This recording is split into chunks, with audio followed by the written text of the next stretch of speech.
Hello everybody, it is week 7. Now on the schedule we have review and a midterm assessment, another quiz. We're 1 week ahead of where I was last semester, which is great. Now that gives us more time to review, which seems to be needed because I think a lot of you had trouble with last week's quiz. We're going to look at that. Now, here's the quick outline of the part 1 video. I'm going to look at the survey results first. Now, I gave you a quick, I think I called it a quick cue to help you survey. Everything is graded, by the way. I gave 2 points just for taking the survey. Your input is what creates a good course suitable for you, and that keeps you and me happy. Second thing we'll look at is the Edpuzzle, a reminder of how to use it, because I think it is good, it's effective, and some of you may not be using it correctly yet.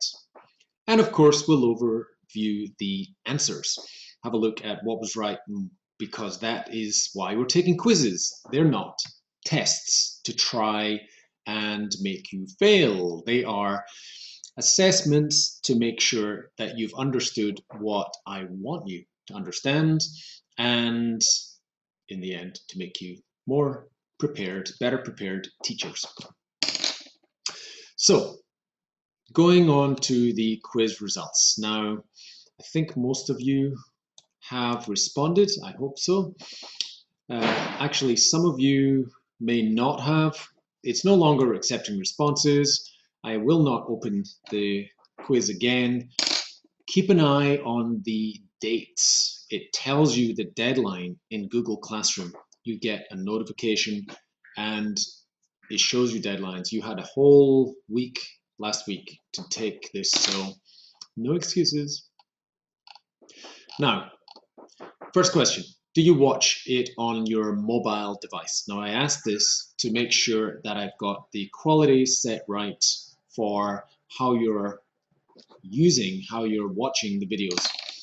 And it went from never to always. So most of you are not using your phone and you are using a laptop or PC.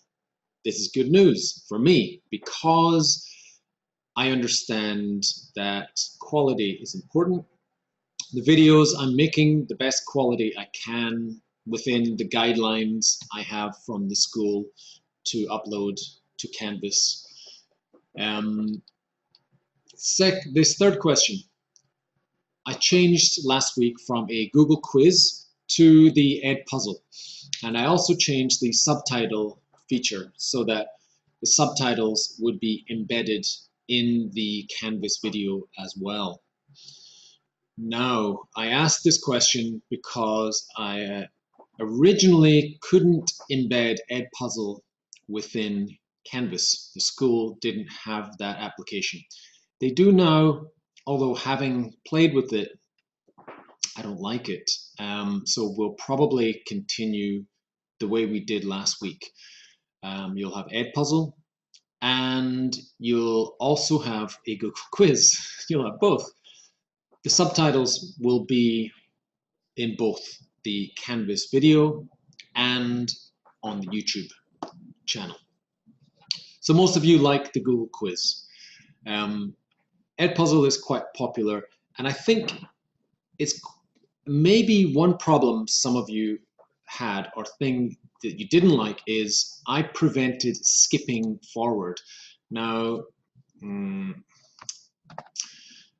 so I actually have that option in my control. I can prevent you fast forwarding or skipping, and I can also turn on the closed captions. So to turn on closed captions, of course, I need to upload to YouTube. YouTube makes those wonderful subtitles, and then I export and save to Canvas and also to Edpuzzle. Now, I could turn that off, but I want you to watch the whole video. Now, the reason for that is attendance. So if I skip to here, you'll see for this is art. Sorry to share your information, but you'll see that week 6 is not there. Because you took the video outside, I didn't upload a video to our DNUE Canvas. Instead, you watched it from the link, and it was a text link or a social media link. So Canvas does not know whether you watched that video or not. This means your attendance is not registered. Now, that is not a problem to me, because when I go to Edpuzzle, I can see who did the video and who did not. So that is your attendance. Simply watching the video says you were in attendance in class. So this part is not important. You won't get kicked out of the school because of this. But I will register attendance from here. So it is important that you watch the whole video, and I want to keep this on, because just like the previous classes, you must watch from start to finish. You cannot fast forward and say, watch the video, I'm off to play basketball. So that might have been the reason that some of you weren't too sure about Edpuzzle. But it is a quick way to check that you were paying attention. Some of you said no preferences, and of course some of you don't like any quizzes. That's inevitable. Subtitles. Now, I did find a difference in quality, as you did. YouTube, the quality and the upload is better. I'm allowed to upload higher resolution videos.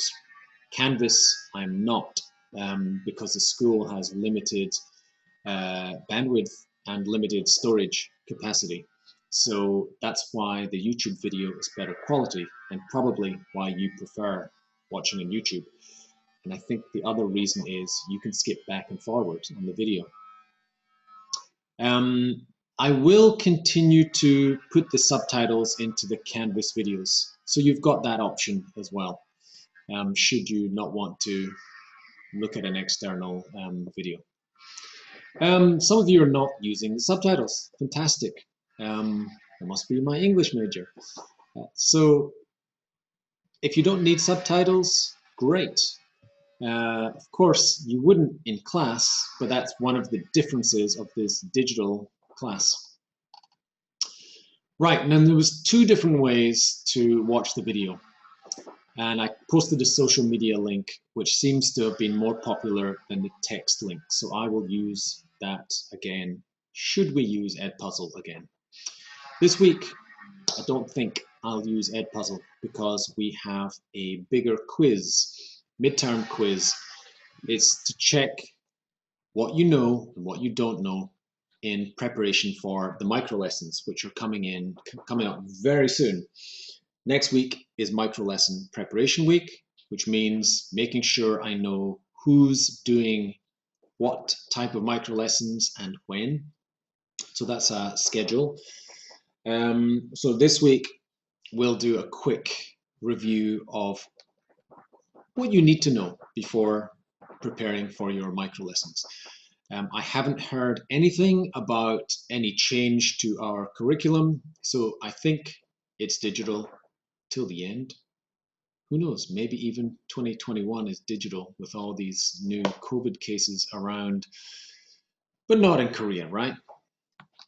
Anyways, so might use that if I'm using Edpuzzle. Otherwise, it'll be a video upload, which will probably be true for this week. Right, Google Meet. I suggested this so that you could speak to me as a class. And again, in preparation for the micro lesson, which I think is 20% of your final score. Micro lesson teaching, 20%. So it's fairly important. But most of you have said, nope, forget that. We have enough on our plates. We have enough work already. Fine. But if you do want, if you're one of the yeses, arrange as a class. Probably you have a Kakao group and you can arrange as a class a time and let me know when you can talk and we can meet to answer any questions you have. Ideally, that will be this week, that's week 7, or week 8. And again, in preparation for the micro lessons, which are a fairly important part. Now, the other thing I wanted to do was, of course, look at how to use Edpuzzle, just so that you know for future. Where were we? Control Zoom. So, hold on. If we go back to this, now you'll see at the top that I've got the Edpuzzle part 1 is out of 3, and Edpuzzle part 2 is also out of 3. And of course, the quick question survey was out of 2. This takes into account your attendance as well, because there is no attendance score in this course. It's assumed, I assume that you're attending. Officially, as you know, 4 absences and you fail, and also 8 lates, 8 tardies. I will be using, if I use Edpuzzle and there's no there's no attendance on the DNUE site, then I will use this. And I'm still working on the grading for Edpuzzle, but if you have a missing like this, if you have no score, I think by Wednesday I'll be done, then, and you think it's wrong, you need to get in touch. But of course, everything's registered, so I don't see what the problem should be. Okay, so again, in interests of showing you what I see, I can go over the answers and grade them. Now it tells me that, for example, in the part 1 video, there were 6 different questions, so that's 0.5, half a point for each correct answer. And this student, hello Gahyan, you have got a few reds and 2 rights. And it gives me the exact answer. Ignore 100, it's actually out of 0.5. I couldn't enter that, so I'll do this manually. It tells me what the correct answer is and what the student, Gahyan's answer was. So that's what I see. Okay, I'm gonna give you the answers here. And I'll post that on our site so that you can see exactly what the answers were. Well, let's just do it now while we're here. Which activity is typically the longest? Now, out of the 3 activities, the answer is core. It's the one that I give you from the site. So once again, when you go to micro lessons on Weebly and you click on, the first one is crafts. When you click on that, actually this is your core activity of making a craft in this case. More typically, if we look at the, let's look at grammar review, it gives you a file, and again, sorry for the noise, they keep working on this building. These are core activities, it's your main activity. So I might give you those from Weebly. Exit strategies are to check that students have met the class learning goals. That's the key reason to do an exit strategy. One of you got in touch and said, isn't it to show what students don't understand? Well, that would be a negative goal, meaning you're trying to show not what they understand, but what they don't. And of course, it's implicit in this, but this is the better answer. Your goal is to make sure that students have met your learning goals. So that always choose the best answer. Writing is best suited to the, now again, some of you said, well, isn't it the core activity? Our courses, our classes, and the one goal of elementary school English classes in Korea is to improve speaking confidence. So speaking is always a core activity. Yes, there could be some writing activities, but it's usually done as a follow-up because it's more difficult and it consolidates and uses the other skills of reading, listening, speaking that you must complete first before doing the writing. And of course, when you look at Weebly, you will discover that we don't do writing activities. Even storybook activities are usually speaking activities, which means almost all of your micro lessons will be speaking focused, oral activities. Good teachers should, now TTT is teacher talk time, how much time the teacher is talking. Increase or decrease? Decrease is the correct answer. You want students to speak more. So STT, student talk time, should be increased. Now I said in the question them, I meant then. What is the middle P of PPP? Well, middle P, of course, it's present, practice, produce. This was a trick. It's not preparation because that's really here. Core activity is your main activity where you practice using the language that you have presented, like a word list or vocabulary. ESA, the evolution of PPP, is more learner-centered because instead of presenting like a businessman, you're engaging students through things that they already know, activating their schema, their previous knowledge, and getting them to build in their intrinsic motivation, encouraging them to see what they want to learn for themselves. Now, I'm getting on to this one. This one is ungraded from our Edpuzzle quiz, but I've started with, so there was the first answer. I'm going to probably put in some others, but if we have a look at some of your answers on Edpuzzle. Okay, and lastly, let's look at the part 2 questions and answers. There were only 3 questions. Part 1, they were quite short, simple, just checking that you're awake kind of questions. Important things for preparing for your micro lesson. Part 2, the questions were a little more difficult, so still 3 points, but you have to think more carefully about the answers. So the analytic approach that we were looking at is how you typically learned Korean, how I learned English. It's through discovery. You're getting a lot of input from different sources. You're hearing a lot, seeing, including how you respond to facial expressions and emotions. Includes task-based learning. Yes, typically, yes. Because through tasks and projects, students have to work out how to solve a problem, how to come to a solution. Where a child is taught sounds, phonemes, and before being taught the words, well, this is not analytic. This is going from the bottom up, which is the synthetic approach.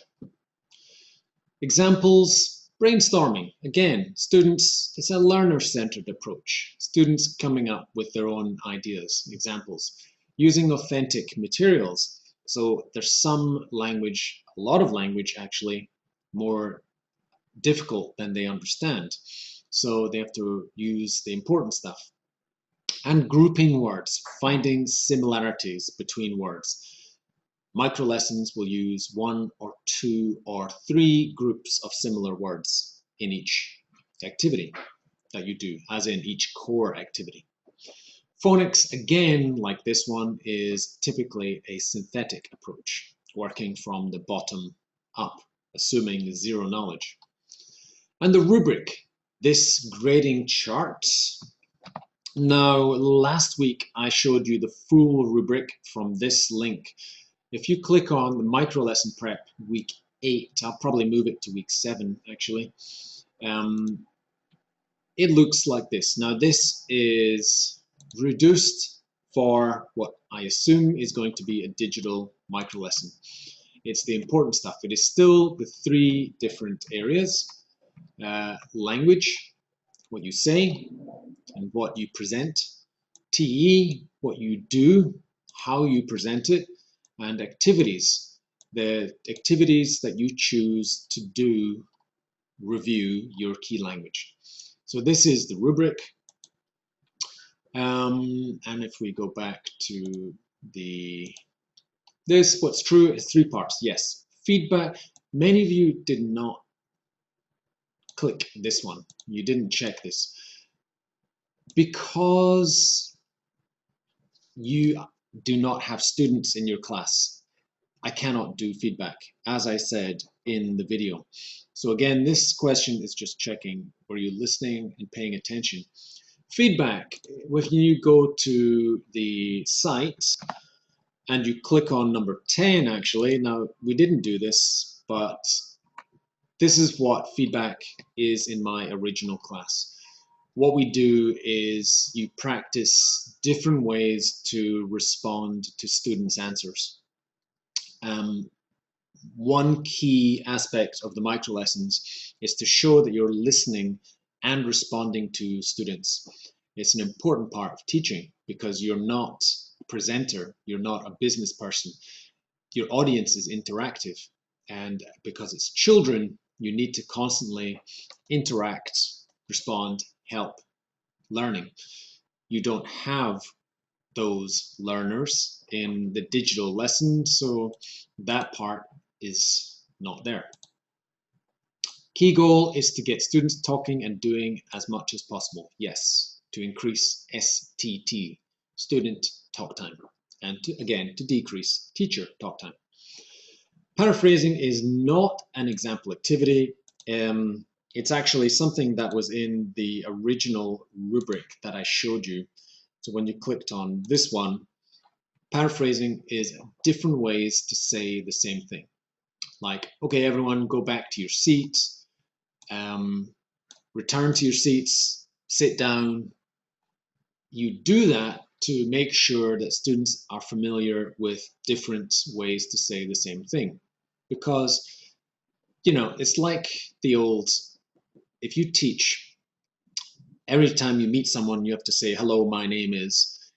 It's very programmed. Students don't listen to the, hey, what's up? And how are you doing today? And there's lots of different greetings, different ways. So this is a way to start introduce different ways to say the same thing. But it's not an actual activity. Okay, that's enough for part 1.